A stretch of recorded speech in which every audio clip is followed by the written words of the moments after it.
बिहार में होली के चलते नामांकन पत्र 28 मार्च तक दाखिल किए जा सकेंगे। पहले चरण में सबसे ज्यादा तमिलनाडु की 39 सीटों पर चुनाव होगा। लोकसभा चुनाव 2024 के पहले चरण के नामांकन के लिए आज अधिसूचना जारी होगी। इस चरण में 21 राज्यों के 102 सीटों पर 19 अप्रैल को मतदान होगा। इन सीटों पर उम्मीदवार 27 मार्च तक नामांकन पत्र दाखिल कर सकेंगे। नामांकन पत्रों की जांच 28 मार्च को होगी और 30 मार्च तक नाम वापस लिया जा सकेगा। बिहार में होली के चलते नामांकन पत्र 28 मार्च तक दाखिल किए जा सकेंगे। इन 21 राज्यों के लिए नामांकन पहले चरण में सबसे ज्यादा तमिलनाडु की 39 सीटों पर चुनाव होगा। इसके साथ राजस्थान की 12, उत्तर प्रदेश की 8, मध्य प्रदेश की 6, असम, उत्तराखंड और महाराष्ट्र की 5 से लेकर 5, बिहार की 4, पश्चिम बंगाल की 3, अरुणाचल प्रदेश, मणिपुर व मेघालय की 2 से 2, मिजोरम, नागालैंड, अंडमान निकोबार, जम्मू कश्मीर, लक्षद्वीप, पुदुचेरी, सिक्किम, छत्तीसगढ़ और त्रिपुरा की 1 से लेकर 1 सीट पर मतदान होगा। पहले चरण में जिन 8 सीटों पर मतदान होंगे, 2014 के लोकसभा चुनाव में बसपा ने इन सभी पर जीत हासिल की थी। पूरे प्रदेश की बात करें तो तब पार्टी को अकेले 71 सीटें हासिल हुई थी। गठबंधन को मिला ले तो 73 सीटें मिली थी। 2019 के चुनाव में इन सीटों पर सपा, रालोद व बसपा के महागठबंधन के सामने बसपा कमजोर साबित हुई। वह इन 8 सीटों में से 3 ही जीत पाई थी।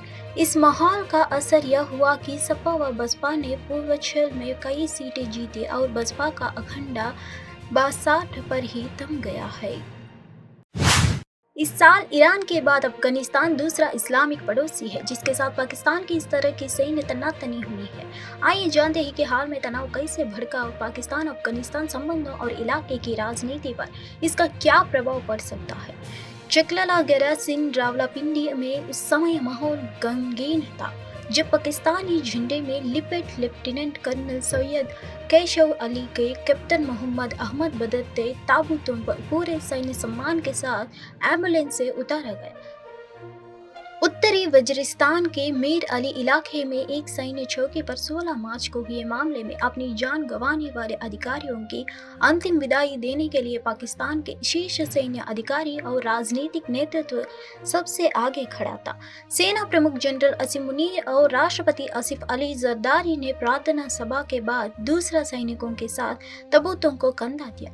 इसके बाद दोनों ने मृतकों के परिवारों से कहा कि उनके बेटे के खून का बदला लिया जाएगा।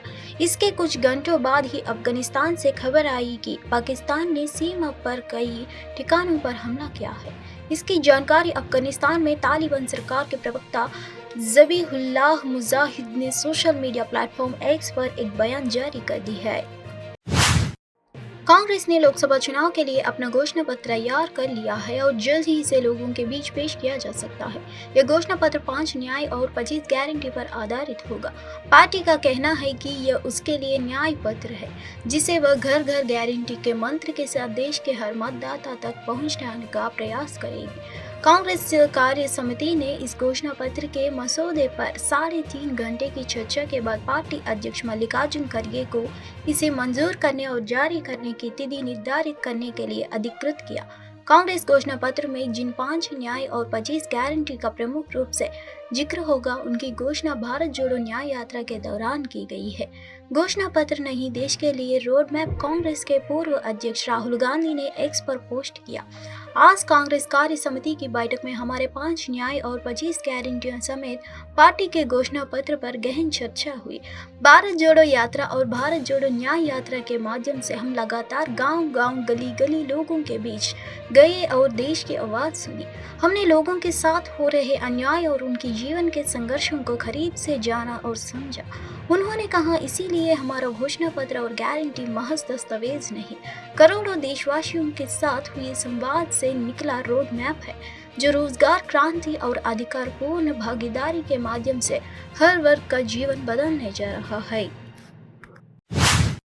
जवाहरलाल नेहरू विश्वविद्यालय में मंगलवार रात अखिल भारतीय विद्यार्थी परिषद के मशाल जुलूस में 1500 से ज्यादा स्टूडेंट्स शामिल हुए। दरअसल विश्वविद्यालय में छात्र संघ चुनाव से पहले अभियान के तहत जुलूस का आयोजन किया गया था। मशाल जुलूस जेएनयू गंगा ढाबा से शुरू होकर चंद्रभागा हॉस्टल तक गया, जिसमें जेएनयू के विभिन्न विभागों के सैकड़ों छात्रों ने हिस्सा लिया। एबीवीपी के जेएनयू इकाई सचिव विकास पटेल ने कहा, आज हमने जवाहरलाल नेहरू विश्वविद्यालय में गंगा ढाबा से चंद्रभागा छात्रावास तक एक विशाल मशाल जुलूस निकाला, जिससे बड़ी संख्या में छात्रों ने भाग लिया। इस मशाल जुलूस में उमड़ी भीड़ से यह स्पष्ट है कि वामपंथियों का जेएनयू से सफाया होने जा रहा है और विद्यार्थी परिषद जेएनयू छात्र संघ चुनाव में सभी 4 सीटों पर ताकत के साथ आ रही है। बता दें कि शनिवार को एक आधिकारिक बयान में बताया गया था कि एबीवीपी ने जवाहरलाल नेहरू विश्वविद्यालय छात्र संघ चुनाव के लिए अध्यक्ष, उपाध्यक्ष, सचिव और संयुक्त सचिव पदों के लिए अपने उम्मीदवारों के नामों की घोषणा कर दी है। विज्ञप्ति में कहा गया था कि अध्यक्ष, उपाध्यक्ष, सचिव और संयुक्त सचिव के अलावा एबीवीपी ने 42 परामर्शदाताओं के पदों के लिए भी अपने उम्मीदवारों के नामों की घोषणा की है। इन 42 काउंसिलर का चुनाव 16 स्कूलों और कई विशेष संयुक्त केंद्रों में होगा। अध्यक्ष पद की बहस 20 मार्च को होनी है और चुनाव 22 मार्च को होने हैं।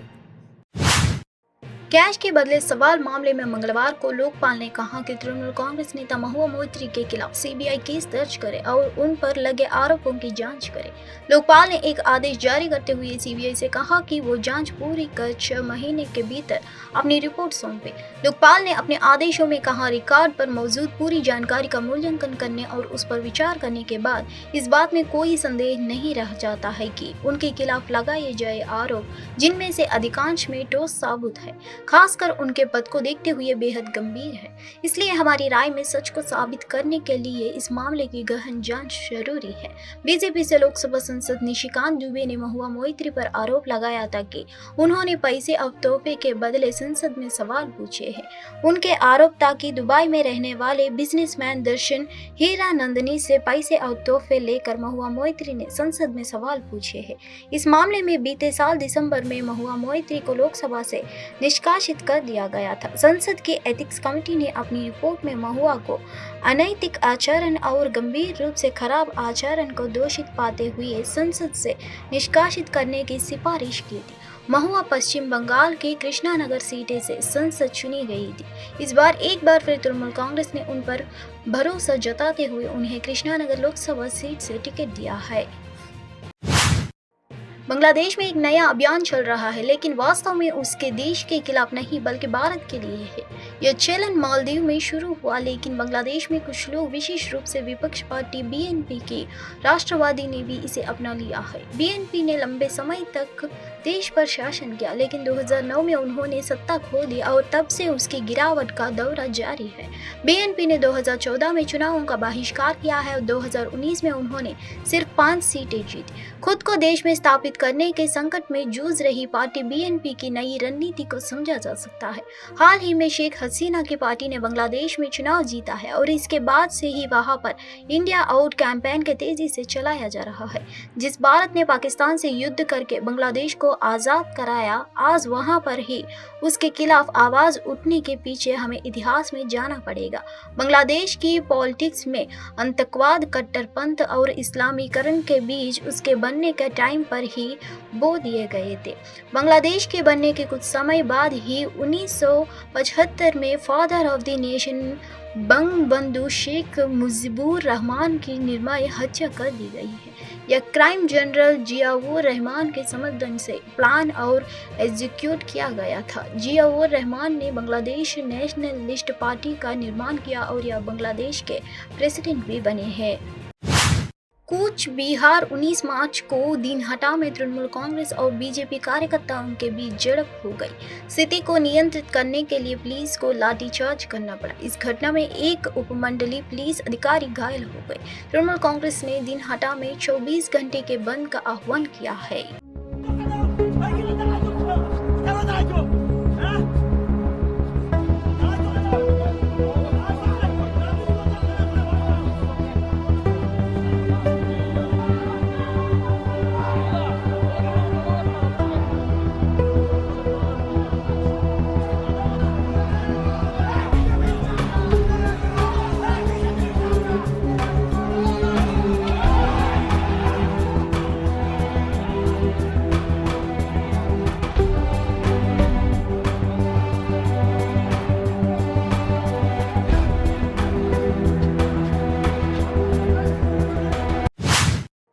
शक्ति विवाद पर बोलते हुए तेलंगाना के उप मुख्यमंत्री मल्लू भट्टी विक्रमार्क ने 19 मार्च को राहुल गांधी के बयान का समर्थन किया।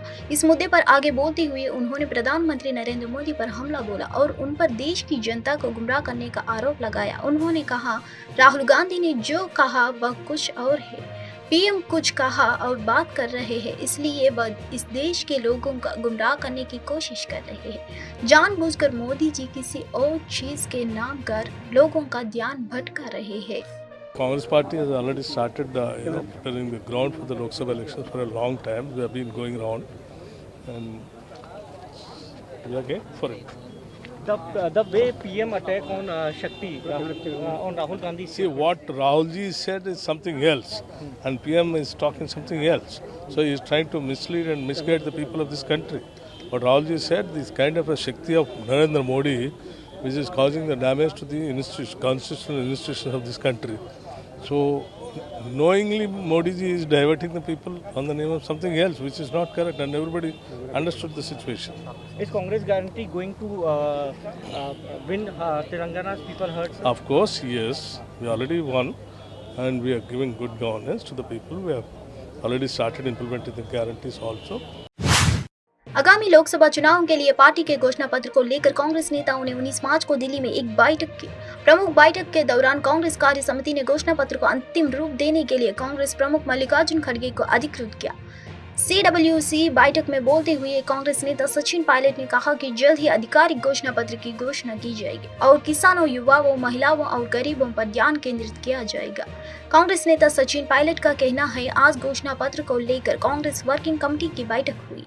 कई मुद्दों पर चर्चा हुई, जिन गारंटियों की बात मल्लिकार्जुन खड़गे और राहुल गांधी कई बार कर चुके हैं। हमने उन्हें उचित रूप दिया। हमने अपने घोषणा पत्र में देश के हालात के बारे में भी बात करेंगे।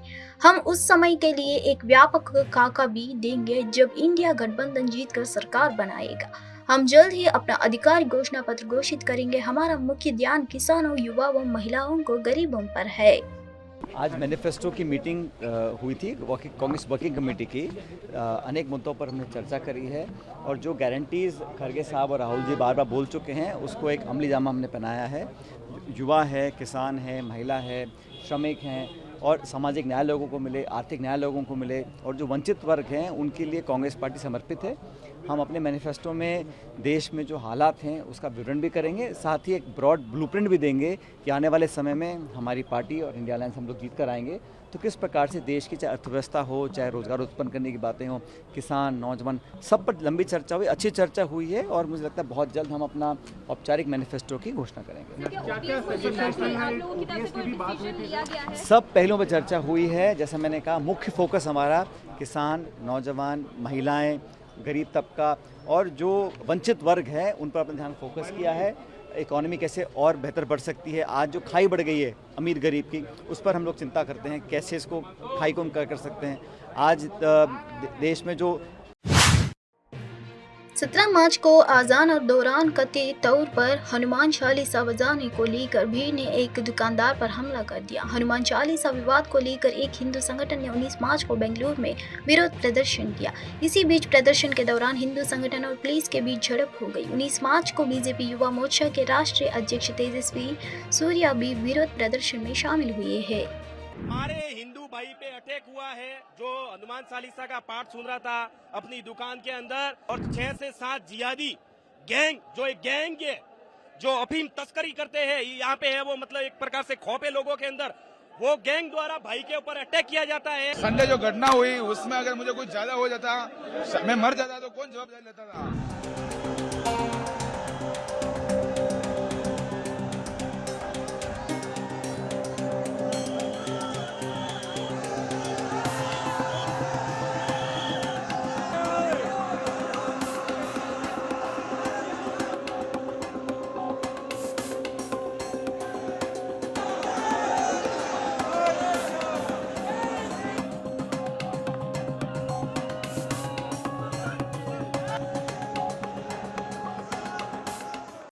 हिंदू भाई पे अटैक हुआ है जो हनुमान चालीसा